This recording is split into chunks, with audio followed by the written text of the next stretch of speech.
what kind of attitude or demeanor in terms of being a producer do you think let you get through all of what you had to go through? Well, I think I'll preface this by saying I cannot imagine myself ever having been in any other business in the world than this business, particularly in the early days. And to get through it, I think you have to know what you're talking about, or at least leave the impression you do, and then it can be judged as to, you have to be secure in what you're doing, and as they used to say in Latin class, ne taros fici, which means no bullshit. You must deliver and not try and kid people. I think if you stick to that, I think also there's a lot of qualities that you can have that make it easier, how to handle people, how to get along.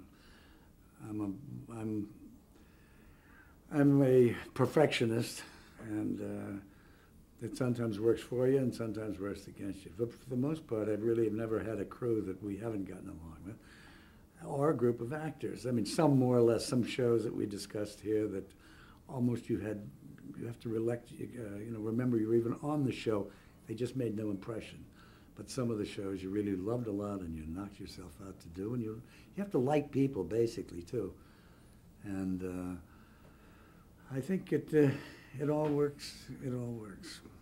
What's the most important element, would you say, that to produce a successful daytime serial drama? Besides good writers.